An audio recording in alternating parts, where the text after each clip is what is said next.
नमस्कार दोस्तों, स्वागत है आप सभी का अनस्टॉपेबल ड्रीम्स में। तो दोस्तों, आज हम इस वीडियो में जिस टॉपिक के बारे में बात करने वाले होंगे, जैसा कि आपको इसमें दिख रहा होगा इस वीडियो में, कि अभी हाल ही में फेयर एंड लवली यानी हिंदुस्तान यूनिलीवर कंपनी के लैंडमार्क डिसीजन की वजह से ये काफ़ी सुर्खियों में बना रहा। और आज हम जानेंगे आखिर ये क्या है सुर्खियाँ और क्या है इसका भारत के परिदृश्य से इसका महत्व। तो आइए दोस्तों, शुरू करते हैं अपने इस टॉपिक को।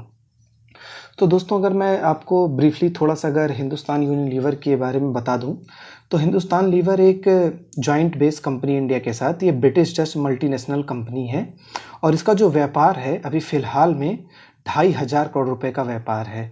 और आने वाले समय में आपको मैं बता दूं कि ऐसा बताया जाता है कि 2023 तक इसका व्यापार बढ़कर 5000 करोड़ रुपए के करीब पहुंच जाएगा। और इस हिंदुस्तान यूनिलीवर कंपनी कि केवल भारत में ही नहीं, इसका इंडोनेशिया, नेपाल, बांग्लादेश, पाकिस्तान, इन तमाम जगहों पर इसकी काफ़ी बोलबाला इस कंपनी का। और ये कंपनी मेनली रूपों से फूड्स, बेवरेज और beauty products, personal care products, ये तमाम तरह की चीज़ें ये बनाती हैं।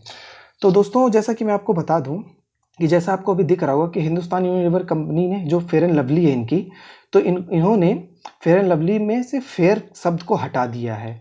और ये फेयर शब्द हटाने के पीछे इसका काफ़ी महत्वपूर्ण बैकग्राउंड है। तो इन सब तमाम बैकग्राउंडों को हम आने वाली स्लाइड में जानेंगे। तो दोस्तों, जैसा कि मैं अगर आपको बताना चाहूँ कि जो फेयर एंड लवली के द्वारा ये फेयर शब्द को हटाने के पीछे का जो कारण है, ये कारण है कि अभी हाल ही में जॉर्ज फ्लॉयड की मृत्यु के बाद ये काफ़ी सुर्खियाँ बनी। क्योंकि आप सभी को पता है कि अमेरिका में नस्लीय भेदभाव की वजह से इस समय काफ़ी ज़्यादा प्रोटेस्ट हुए, वहाँ पे काफ़ी ज़्यादा आंदोलन हुए, दंगे हुए और ये मांग उठी वहाँ पर कि ये जो ब्लैक पीपल्स हैं उनके खिलाफ जो भेदभाव होता है उसको पूरी तरीके से समाप्त किया जाए। तो आप सभी को पता होगा दोस्तों कि ये जो ब्लैक पीपल का जो ये नस्लीय भेदभाव, ये आज से नहीं, ये हमारे इतिहास से ही बना हुआ है। इतिहास से ही उनको एक तरह से सबसे निम्न और सबसे नीचे दर्जे के रूप में देखा जाता है। जब आज़ादी से पहले की बात है, अगर मैं आपको बता चुकूँ, तो अफ्रीका से इन लोगों को स्लेवरी के रूप में अपने देशों में लेके जाया जाता था। और ब्रिटिश ये मानता था कि ये जो ब्लैक पीपल हैं ये हमारी जिम्मेदारी है और इनसे हमारा काम कराना एक नैतिक जिम्मेदारी है, क्योंकि ये बहुत इनको निम्न दर्जे का मानते थे। क्योंकि आप सभी को पता है, अगर कलर की बात की जाए तो 3 तरीके से लोगों को डिफाइन किया जाता है, एक वाइट पीपल, एक ब्लैक पीपल और एक ब्राउन पीपल। और इंडिया में अगर बात की जाए तो इंडिया एक ब्राउन पीपल कंट्रीज के उसमें गिना जाता है। तो आप सभी को पता होगा कि जो ये रंग का भेदभाव, ये कोई ऐसा नहीं है, ये हमारे जोग्राफिकल रीजन के ऊपर डिपेंड करता है। क्योंकि जैसा आप सभी को पता होगा, तो इनके ऊपर काफ़ी समय से जुर्म ढाया जाता रहा है और इनको अपने कलर की वजह से काफ़ी सारे रेसिज्म झेलने पड़ते हैं। तो इन तमाम चीज़ों को ध्यान में रखते हुए हिंदुस्तान यूनिलीवर ने यह कदम उठाया है कि हम अपने फेयर एंड लवली से फेयर शब्द को हटा देंगे। तो दोस्तों, कई लोगों ने इसका स्वागत किया है, कई बोला है कि एक अच्छा स्टेप है। लेकिन दोस्तों, आपको ये समझना होगा कि क्या फेयर शब्द हटा देने से हमारी मानसिकता चेंज हो जाएगी? तो इसका जवाब मुझे लगता है शायद दोस्तों नहीं होगी।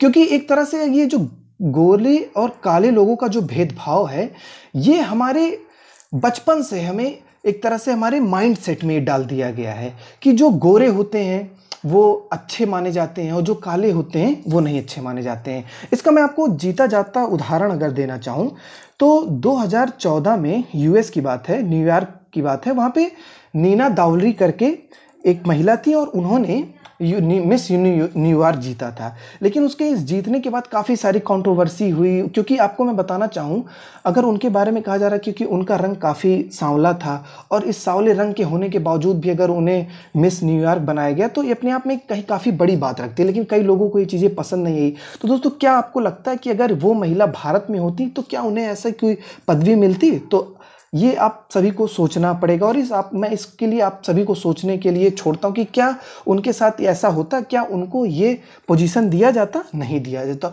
तो आई थिंक मेरे हिसाब से दोस्तों उत्तर होता नहीं दिया जाता। क्योंकि दोस्तों, आप सभी को पता है कि जो ये गोरे काले का भेदभाव है ये बहुत ही गहरा इम्पैक्ट डालता है लोगों को।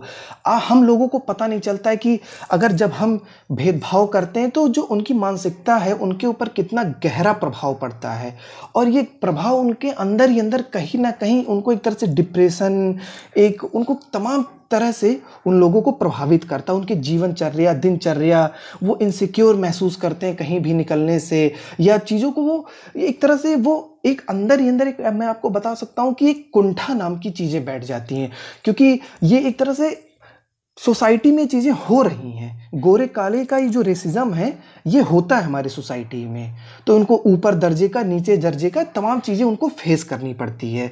तो आप सभी को पता होगा कि जो ब्यूटी प्रोडक्ट्स को लेके मैं जो बात कर रहा हूँ, तो किस तरह से आप देख सकते हैं कि किस तरह से नॉर्मली भी आप देख लें जो गाने बनते हैं उसमें भी आप देख सकते हैं एक तरह से कहीं ना कहीं वो चीज़ें दिखाता है कि काले लोग हैं वो अच्छे नहीं होते हैं। तो आप हमारे इंडियन फिल्म इंडस्ट्री में, बॉलीवुड में तमाम तरह की चीज़ें देख सकते हैं कि उसमें गोरे काले को लेके काफ़ी सारे गाने बने हुए हैं। तो इनडायरेक्ट आपको बताना ही पड़ेगा, आई थिंक सबको पता होगा। तो दोस्तों ये तमाम चीज़ें हमें, ये सब चीज़ें मजबूर करती हैं कि आखिर कहीं ना कहीं ये हमारे सिस्टम, हमारे एक एथिक्स के रूप में ये चीज़ें इम्प्लीमेंट होनी चाहिए और लोगों को ये दिलाना चाहिए कि ये जो गोरे काले का भेदभाव है ये पूरी तरीके से ख़त्म कर दिया जाए, क्योंकि जितना हक हमारा है उतना ही हक उनका भी है। तो ये हम ये नहीं कह सकते कि अगर वो काले हैं तो उनसे उनका हक छीना जाए, अगर हम गोरे हैं तो हमें ऊपर सुपीरियर रखा जाए। तो ये चीज़ें कहीं ना कहीं एक तरह से भेदभाव को दर्शाती हैं, और ऐसा नहीं है कि इसके लेके कुछ किया नहीं जा सका है। इसको लेके तमाम तरह की हर टाइम पे कैंपेनिंग चली है, लोगों को जागरूक करने का अभियान चला है। और अगर इंडिया के हिसाब से मैं अगर बात करूं तो नंदिता दास द्वारा एक कैंपेनिंग चलाई जा रही है, उसमें अच्छे अच्छे एक्ट्रेस हैं जो काफ़ी, जैसे स्वरा भास्कर और तमाम अच्छे अच्छे फिल्म इंडस्ट्री के एक्टर्स हैं, और उसमें ये भाग ले रहे हैं। और ये कैंपेनिंग चलाई जा रही है कि जो रेसिज्म है गोरे और काले को लेकर, इसको समाप्त कर दिया जाए। और जितना महत्व एक तरह से गोरे लोगों को दिया जाता उतना ही महत्व और उतना ही उनको एक्सपोजर दिया जाए, उतना ही उनको प्लेटफॉर्म दिया जाए अपने टैलेंट को, अपनी चीज़ों को प्रस्तुत करने के लिए। क्योंकि आप सभी को पता होगा दोस्तों कि ये, अगर मैं आपसे दोस्तों अपना ओपिनियन बताऊं तो ये जो गोरे काले का ये मेरे हिसाब से कुछ नहीं है। क्योंकि आप सभी को पता है दोस्तों, अगर इंसान नहीं रहता है तो उसका चेहरा नहीं याद रहता लोगों को याद रहता है तो उसका नाम याद रहता है। आपने काम कैसा किया, आपने नाम कैसा बनाया, ये चीज़ें महत्व रखती हैं। आपका स्किन का कलर कैसा है, ये चीज़ें कहीं नहीं महत्व रखती हैं। और इस कार्टून के माध्यम से ये बताया गया है कि एक कंपनी की टीम बेंचेस में एक मीटिंग हो रही है, उसमें बताया जा रहा है कि हम अपने मार्केट को किस तरह आगे बढ़ाएं। क्या फेयर एंड लवली कंपनी को में जैसे उदाहरण दिया जा रहा है, क्या फेयर शब्द हटाने के बाद ऐसा क्या किया जाए कि हमारा मार्केट ना खराब हो। तो उसमें एक मेंबर है जो बता रहा है कि हमें स्किन क्रीम को ही बैन कर देना चाहिए। तो आप देख सकते हैं कि उसको एक तरह कार्टून के माध्यम से दिखाया गया कि उस पर्सन को खिड़की से बाहर फेंक दिया गया है। तो दोस्तों ये चीज़ें, जैसा कि आप सभी को पता होगा कि मैं जो आपको बताना चाह रहा हूं, तो आप सभी को चीज़ें समझ में आ रही होंगी कि आखिर ये कितना बड़ा हमारे लिए एक तरह से मुद्दा बना हुआ है आज के समय में। और आपको बताना चाहूँगा कि वेस्ट इंडीज़ के एक खिलाड़ी हैं, उन्होंने अभी हाल ही में एक आउटलुक में इंटरव्यू दिया था। तो उन्होंने इस इंटरव्यू के माध्यम से ये बताया कि क्या फेयर पीपुल ही लवली होते हैं। तो ये दोस्तों एक कहीं ना कहीं हमें सोचने पे मजबूर करता है कि चीज़ों को जिस तरह से मार्केटिंग की जाती है, दिखाई जाती हैं, ये केवल फेयर एंड लवली की बात नहीं है, हर प्रोडक्ट को लेके बात है। तो ये चीज़ें दिखाई जाती हैं कि क्या गोरे लोग ही लवली होते हैं। तो ये अपने आप में कहीं बहुत बड़ा सवाल होता है कि क्या जिनका स्किन का कलर डाउन होता है या जो गोरे नहीं होते, क्या वो लवली पीपुल नहीं होते। तो आई थिंक मेरे हिसाब से दोस्तों इसका यही जवाब होगा, ऐसा कुछ नहीं है। तो दोस्तों आई थिंक आपको काफ़ी कुछ पता चला होगा इसके बारे में, और मैं आपसे यही उम्मीद करूंगा कि आप, अगर आपके सोसाइटी में या आपके सामने अगर ऐसा कुछ हो रहा है तो आप उसके खिलाफ आवाज़ उठाएं और ऐसे चीज़ों के खिलाफ आप आगे आएँ और अपनी बात रखें, और एक जो स्किन का जो एक मतभेद है उसको ख़त्म करने में आप भी अपनी भूमिका निभाएं। क्योंकि दोस्तों आप सभी को पता है बूंद बूंद से घड़ा भरता है। तो अगर एक एक इंसान अगर इस पे स्टेप उठाएगा तो हम काफ़ी आगे जा सकते हैं, काफ़ी कुछ कर सकते हैं उनके लिए, और इस जो भेदभाव का जो गैप है इसको काफ़ी कम कर सकते हैं। तो दोस्तों इसी नोट के साथ मैं अपने इस वीडियो को समाप्त करता हूं, और आशा करता हूं आपको इस वीडियो में काफ़ी कुछ जानने को मिला होगा और आपको काफ़ी कुछ समझ में आया होगा। अगर वीडियो आपको पसंद आए तो अधिक से अधिक लाइक करें, शेयर करें और चैनल को सब्सक्राइब करें। तब तक के लिए जय हिंद।